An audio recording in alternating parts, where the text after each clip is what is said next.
Bien-aimés, nous sommes à notre service d'adoration. Nous passons à la phase de l'adoration. Bien-aimé, tu vas parler à ton Dieu. Tu vas utiliser tes propres mots pour parler à ce grand Dieu. Il est merveilleux, c'est un Dieu glorieux. C'est le Dieu créateur. C'est le Dieu qui t'a créé. S'il ne t'avait pas créé, tu ne serais pas là. Bien-aimé, je veux que tu adores ce Dieu. Adore ce grand Dieu. Prends la bonne position qu'il faut. Bien-aimé, tu peux rester debout. Tu peux même rester à genoux. Ou alors te coucher par terre. Mais ne reste pas assis. Bien-aimé, ta position compte. Ta position compte. Ta position compte. Tu dois avoir une attitude de révérence devant ce grand Dieu. Il n'est pas n'importe qui. Il est le Dieu omniscient, omniprésent, qui connaît tout. Il connaît tout, bien-aimé. Il voit tout. Bien-aimé, il est omnipotent. Commence à parler. Dis à ton Dieu des mots doux. Il est ton époux. Bien-aimé, tu dois avoir des mots doux. Dis-lui, Seigneur, tu es mon époux. Seigneur, je t'aime. Quels sont les mots que tu peux dire à ton époux, à ton mari? C'est ça que tu dois dire à ton Dieu. Bien-aimé, ouvre ta bouche pour parler à celui qui t'a créé, à celui qui ne te condamne pas, même quand les gens te condamnent, à celui qui ne te juge pas, même quand les gens te jugent. Bien-aimé, celui qui t'aime d'un amour infini, donne-lui des mots d'amour. Mon Dieu, mon Père, tu es mon Père, tu es Abba Père, tu es le Dieu qui m'a créé, tu es celui qui a fait de moi un fils. Seigneur, je t'aime de tout mon cœur, de tout mon âme, de toute ma pensée. Seigneur, je t'aime comme je ne peux pas aimer quelqu'un d'autre. Seigneur, tu es Dieu. Je viens te dire que les autres dieux sont des faux dieux. Ils viennent se prosterner devant toi pour reconnaître ta puissance, pour reconnaître ta majesté, pour reconnaître ta magnificence et pour reconnaître ta gloire. Seigneur, je viens te dire que tu es saint. Saint, saint est ton nom. Seigneur, je viens te dire que tu es le Dieu d'amour. Tu m'as aimé d'un amour infini au point d'envoyer ton fils Jésus-Christ de Nazareth mourir pour moi à la croix. Quel grand amour, Seigneur. Je ne méritais pas cet amour à cause de mes péchés. Mais il a plu à Dieu de venir mourir pour moi à la croix. Sur la croix, il a renversé Satan. Il a livré publiquement le spectacle afin qu'au nom de Jésus, ton genou fléchit dans les cieux, sur la terre, et que toutes les langues confessent que Jésus-Christ est Seigneur, à la gloire de Dieu le Père. Ce grand Dieu, il est venu de la guerre qu'il a livrée pour moi, avec le sang entre ses mains. Il a vaincu Satan. Il a déchiré les actes et les ordonnances qui me condamnaient. Quel Dieu puissant, quel Dieu merveilleux. Il a déchiré tout acte et toute ordonnance. Les actes de maladie, il a déchiré. Quel Dieu j'aime. Un Dieu puissant, un Dieu glorieux. Il est le Dieu qui a payé ma rançon alors que j'étais condamnable, mais il est venu payer ma rançon afin que je sois racheté, que je sois sauvé, et il m'a donné sa vie Zoé. Il a fait de moi une race élue, un sacerdoce royal, une nation sainte, un ambassadeur de Dieu sur la terre, le tabernacle de Dieu. Les mots me manquent pour décrire qui est mon Dieu.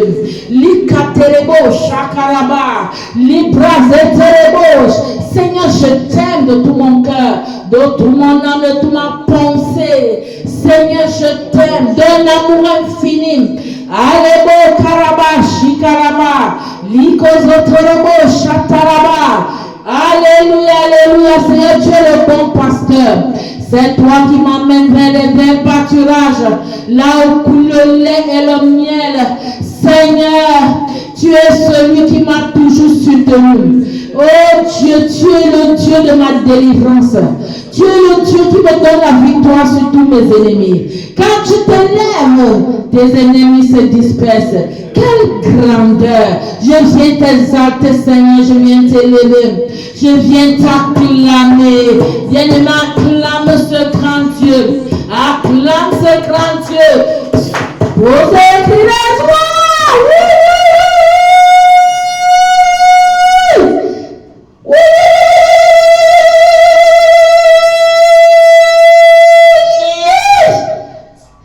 La carache que te les bouches. Mon Dieu, mon Père, toi c'est le Saint. Toi c'est le Saint. Seigneur, tu es notre époux. Oh Seigneur, comment ne pas t'aimer? Tu es notre ami fidèle. Tu es notre ami fidèle. Tu es celui qui nous préserve de tout mal. Oh Seigneur, tu es le Dieu véritable qui est assis sur le trône. Tu es le même hier, aujourd'hui, éternellement. Tu n'as pas changé. Tu es le Dieu qui a sauvé le peuple d'Israël. Contre vents et marées, tu as fendu la mer rouge afin qu'il passe à sec. Tu es le Dieu des miracles et des prodiges. Alléluia. Répondons dans ma vie par les eaux de ton esprit. Crée à moi qu'à nouveau, je t'en prie. Tu t'appelles, je suis, pour te dire que je sais, parce que rien ne peut troubler mon cœur rempli. S'il faut que je te dise un mot, au-delà de tous mes mots, je te dirai, oh je t'aime, Chile. Oh, Chile, inscris ton nom dans mon esprit. Sinon, je ne saurais pas vivre dans ta vie. Chile, ton nom est tout mon aide. Au nom de ton amour, je vis. Chile, inscris ton nom dans mon esprit. Sinon, je ne saurais pas vivre dans ta vie. Chile, ta gloire éclaire tout mon être. Au nom de ton amour, je vis. De tout mon cœur et pour toute ma vie, je t'aime. De tout mon cœur et pour toute ma vie, je t'aime. De tout mon cœur et pour toute ma vie, je t'aime. De tout mon cœur et pour toute ma vie, je t'aime.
Jésus, sois élevé, sois béni, Jésus, sois béni, Jésus, alléluia, bien-aimé, célèbre encore, Jésus-Christ de Nazareth, célèbre sa majesté divine, le Dieu véritable qui est assis sur le trône, il est le même hier, aujourd'hui, éternellement, il n'a pas changé, il s'appelle Jésus-Christ de Nazareth, pour des prix besoin. Alléluia, alléluia, alléluia. Amen. Amen. Bien-aimé, le Shiloh, j'aime beaucoup cette adoration parce que le mot Shiloh a une grande portée. Quand Jacob bénissait les 12 tribus d'Israël, quand il est arrivé dans la tribu de Juda, sur Juda, il a parlé du lion de la tribu de Juda. Il a parlé de Shiloh. Alléluia. C'est là où j'ai vu ce nom. Et j'avais déjà écouté ce morceau, cette adoration, mais quand j'ai lu ma Bible où on parlait de Shiloh, j'étais émerveillée. Et quand je chante ça, c'est-à-dire mon cœur est dans la joie. C'est une adoration profonde. Alléluia. Et nous rendons grâce à Dieu et nous disons merci. Nous rendons grâce à Dieu pour ce groupe Gaël, pour la profondeur de l'adoration. Alléluia. Bien-aimés, nous allons passer à la phase de la parole de Dieu. Alléluia. Est-ce que tu vas nous lire la parole?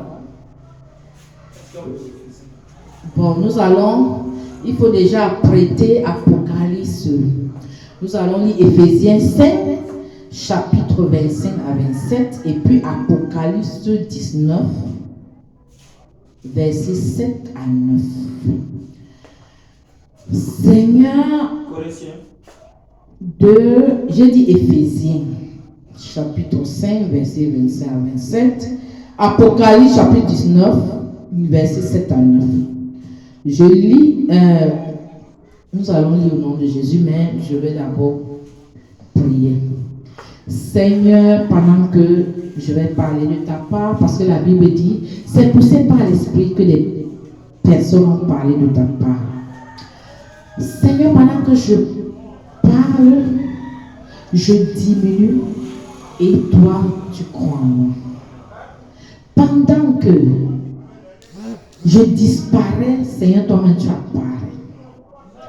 Saint-Esprit, Jésus a dit que tu vas nous révéler Christ. Saint-Esprit, prends total contrôle de mes pensées, de mes paroles, de ma bouche, au nom de Jésus. Prends total contrôle de mon être, au nom puissant de Jésus. Seigneur, parle à travers moi. Saint-Esprit, accomplis les desseins de Dieu. Révèle-nous Christ. Amène-nous dans les profondeurs de la connaissance de Dieu. Saint-Esprit, à travers ce qui va sortir de ma bouche, transforme une vie. Change un système de pensée.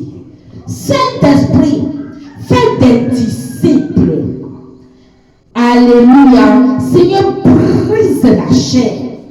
Cette chair qui fait en sorte que les gens vivent dans la chair et qui ne vivent pas selon l'esprit. Seigneur, que cette chair soit brisée.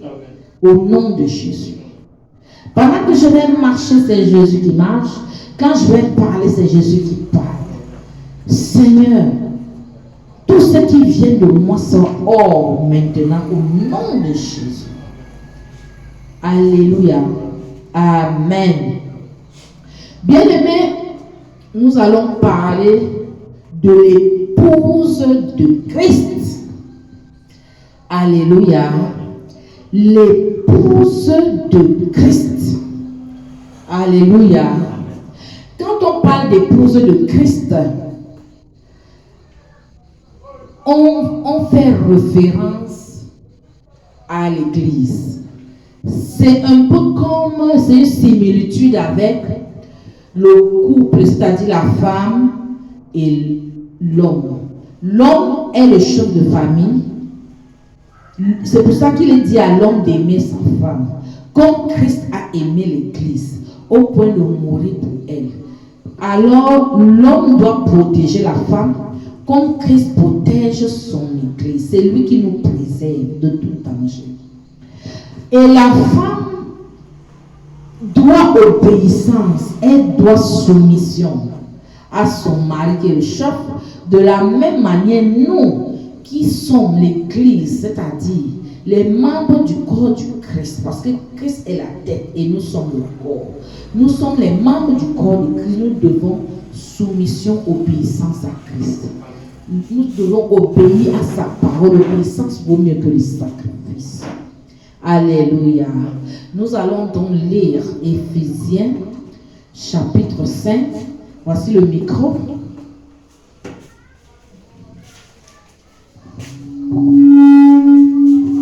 Alléluia. Éphésiens chapitre 5, verset 27 à 27. Lis au nom de Jésus.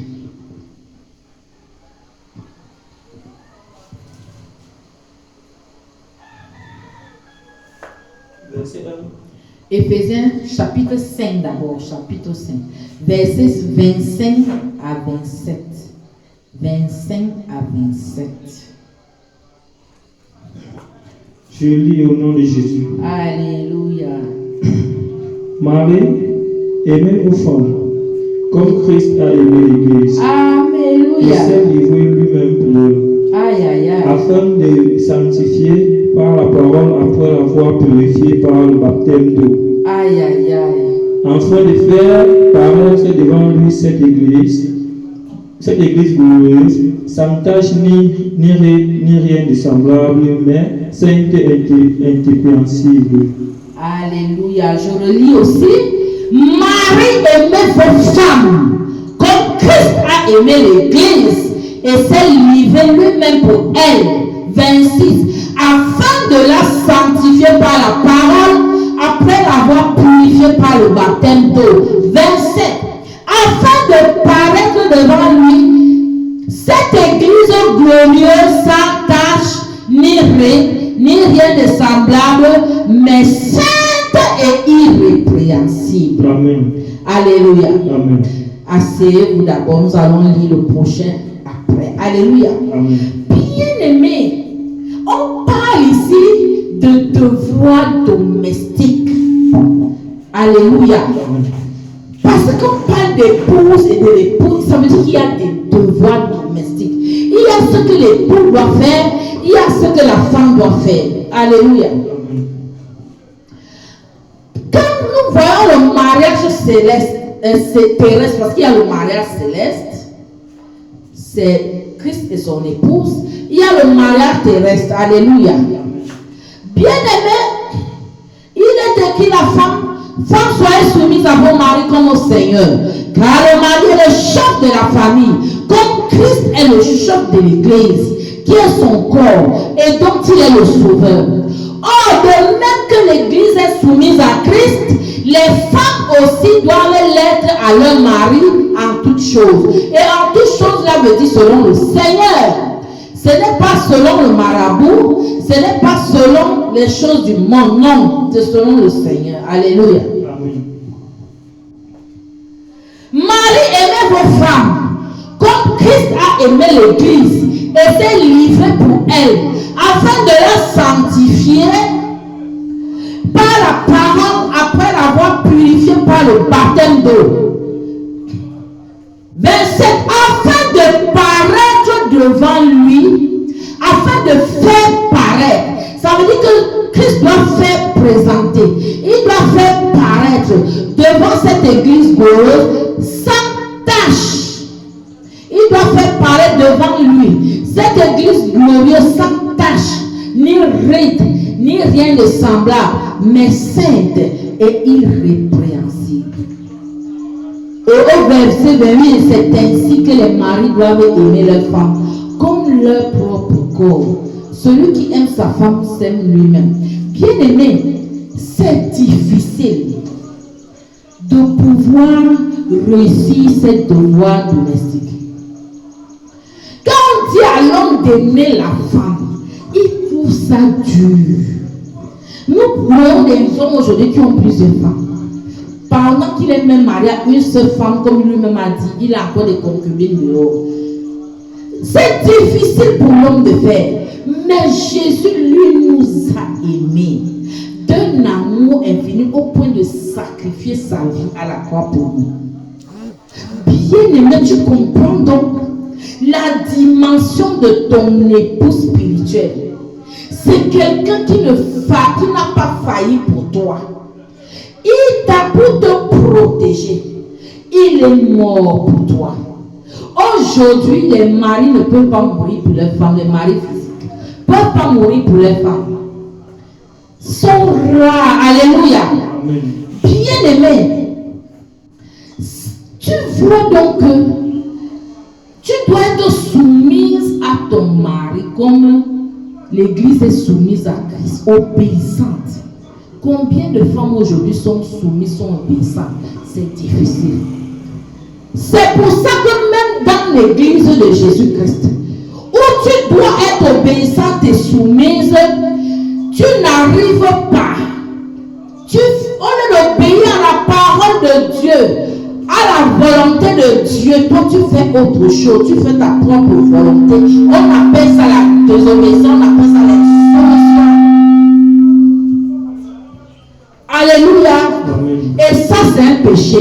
La désobéissance, l'insoumission, c'est un péché devant Dieu. Bien-aimé, aujourd'hui tu dois changer. Deviens soumise à Christ, deviens obéissante à Christ à travers sa parole.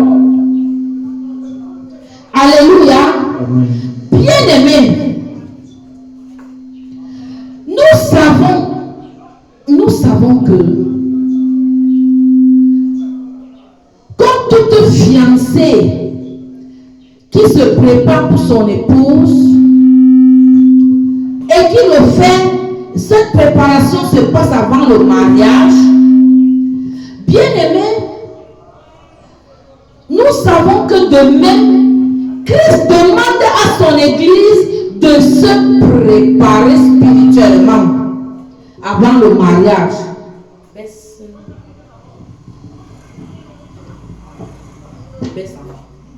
Voilà.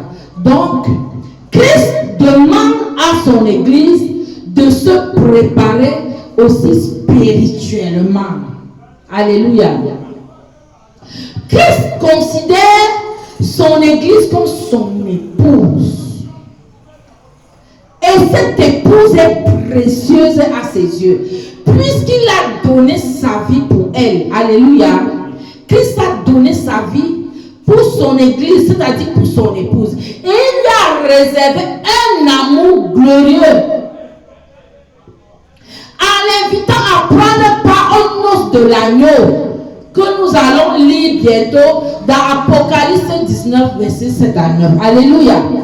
Bien-aimé, que te demande dans l'Éternel ton époux? Quelles sont les exigences de ton époux? Ton époux t'exige 1, la loyauté, 2, la pureté. Est-ce que tu comprends ça? La loyauté, 1, la pureté, 2. Est-ce que tu crois que tu es dans ce domaine de définition? On te dit que le domaine de définition, c'est la loyauté. La loyauté, c'est quoi? C'est l'attachement. C'est la fidélité à quelqu'un. C'est être honnête et marcher dans la droiture. Bien-aimé, et la pureté, c'est quoi? La pureté, nous savons, c'est la sanctification. Dieu est saint et nous devons être saints. C'est-à-dire être contre le péché. Ce qui va contre le péché, c'est la pureté. Alléluia. Laisser le péché, changer de direction, c'est repentir, prendre le chemin étroit, le chemin resserré qui mène à Dieu, laisser le chemin large qui mène à la perdition. Se sanctifier, c'est se purifier par le sang de l'agneau. changer d'adresse, se convertir et ne plus rentrer dans ses anciennes vomissures. Soyez saints car je suis saint. Sans la sanctification, nul ne verra Dieu. Tu dois avoir un cœur pur. Le cœur pur, c'est un cœur débarrassé de tous les encombrements des péchés. Un cœur débarrassé de tout ce qui est impur. Alléluia. Un cœur propre, c'est ça. Un vêtement propre, un vêtement blanc. Alléluia.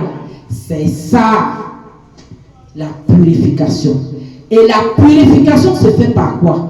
Par les eaux vives de la parole de Dieu. Quand tu es au contact régulièrement avec la parole de Dieu, cette parole entre en toi comme les fleuves d'eau vive pour te laver. Pour laver ton vêtement. Alléluia. Quand tu te confesses, tu es en contact avec le sang de Jésus, comme le dit 1 Jean chapitre 1 au verset 7 à 9. Si nous confessons, il est juste et fidèle pour nous pardonner et nous purifier. Le sang de Jésus nous purifie. Alléluia. C'est lui, ce sang qui vient nettoyer toutes les iniquités, tout ce qui est les noirceurs des péchés. Et te rend blanc, irréprochable et irrépréhensible devant Dieu.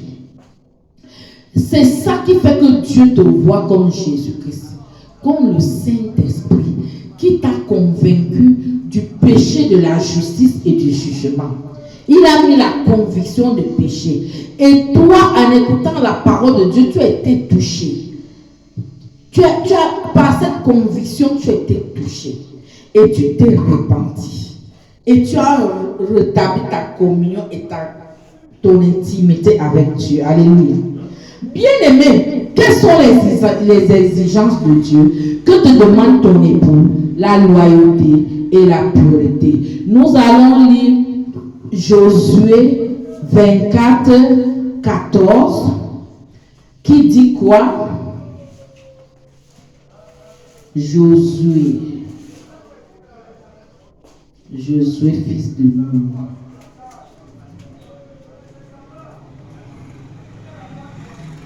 Josué, est-ce que tu as trouvé?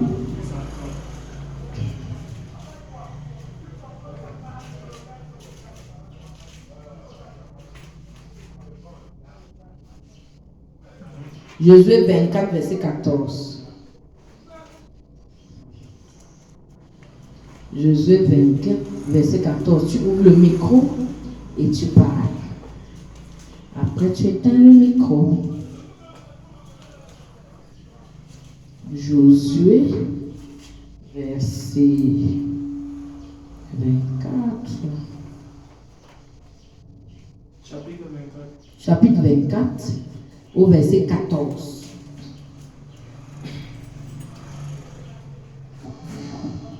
Alléluia. Amen. Josué 24, chapitre 14. Il dit au nom de Jésus. Alléluia. Maintenant, craignez l'Éternel et servez-le. Craignez Dieu et servez-le. Avec intégrité et fidélité. Avec intégrité et fidélité. Faites disparaître les dieux qu'ont servi vos pères de l'autre côté du fleuve. Faites disparaître les dieux qu'ont servi vos pères. Et en Égypte. De l'autre côté du fleuve et en Égypte. Et en Égypte, servez l'Éternel. Alléluia. Bien-aimé, comme Jésus 24, 14 nous dit quoi? Craignez Dieu, servez-le avec quoi? Intégrité, fidélité. Bien-aimé, quand nous demandons Dieu, c'est de le servir avec intégrité, fidélité. On doit abandonner les dieux de Baal qu'ont servi nos pères. Parce que notre Dieu est jaloux. Il s'appelle jaloux. Alléluia. Tu ne dois pas avoir notre Dieu devant sa face. Il est le seul Dieu, c'est lui qui t'a créé. Bien-aimé, ce que je retiens, qu'est-ce que Dieu veut? Dieu veut que tu le craignes. Dieu veut que tu marches dans ses voies. Dieu veut que tu l'aimes. tu le serves de tout ton cœur, de toute ton âme et de toute ta pensée. Alléluia. Amen. Dieu veut que tu pratiques ce qui est bien et que tu pratiques la justice. Il veut que tu aimes la miséricorde et que tu marches humblement devant lui. Alléluia. Parce qu'il est un Dieu jaloux. Il n'y a pas de partage d'amour avec ton Dieu.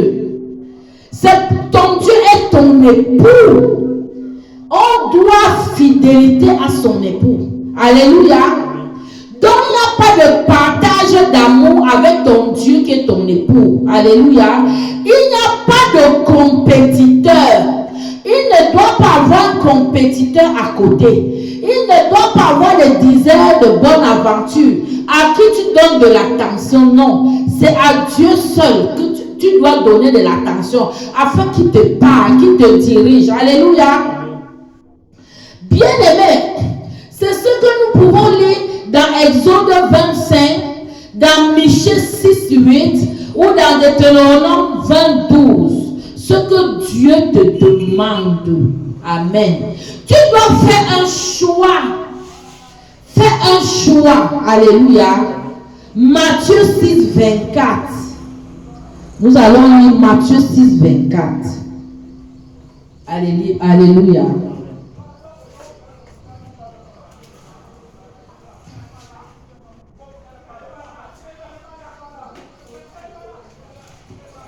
Matthieu 6, 24.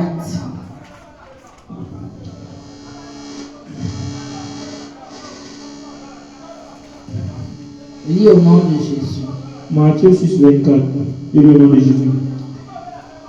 Mets là ton offrande devant l'autel et va d'abord. C'est nul. Verset.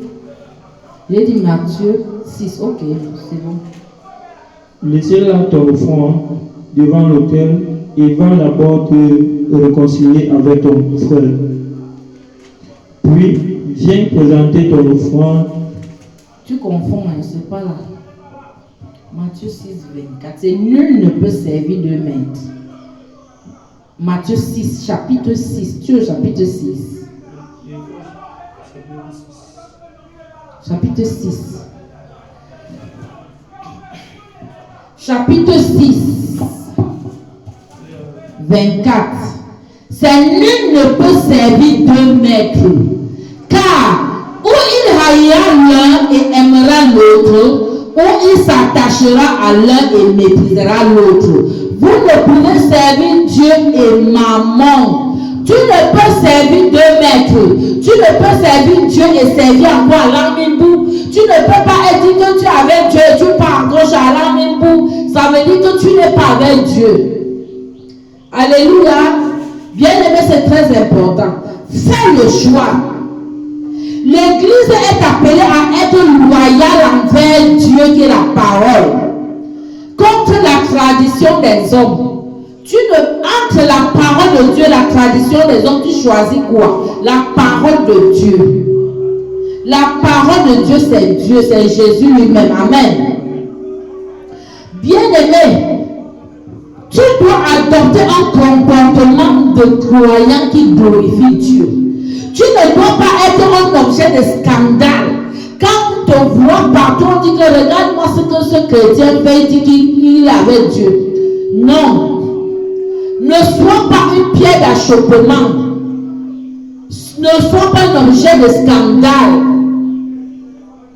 C'est pour ça que 1 Corinthiens chapitre 16 verset 22 nous dit: abstenez-vous de toute espèce de mal. Donc Dieu n'est pas glorifié et n'est pas enseigné par la maladie. Alléluia. Je vois il y a des églises où on aime que les gens soient malades. Toujours on est en train de soigner les gens. Toujours les mêmes personnes sont toujours malades. C'est comment? Est-ce que Dieu est glorifié par la maladie? Quand quelqu'un arrive à Dieu et qu'il était lavé par les eaux de la parole, il a été purifié par le sang de Jésus, toute maladie qui en lui doit partir. C'est ça. Ce n'est pas que chaque fois quelqu'un est malade. Si tu es malade foi, alors que tu es censé avoir été purifié par la parole et le sang de Jésus, pose-toi tes questions, c'est que tu n'es pas converti. Tu es encore dans tes anciennes vomissures. Tu fais encore les péchés d'avant. Alléluia. Tu dois avoir la santé divine. C'est la santé divine qui glorifie Dieu. Pas un corps toujours malade. Bien-aimé, l'époux aime son épouse et désire la protéger. Donc Dieu désire te protéger de la mort, des maladies. Pourquoi toi tu es toujours malade? Est-ce que il faut voir ton intimité, ta communion avec Dieu, c'est à revoir. Dieu qui est l'époux protège son époux et désire toujours la protéger. Il protège son épouse et désire toujours la protéger. Dieu veille à la sécurité de son époux, à son bien-être, au bien-être de tous ses enfants. Alléluia. C'est-à-dire que c'est pour ça qu'il établit les saints ministères, les pasteurs, les prophètes, les docteurs, les évangélistes. Alléluia.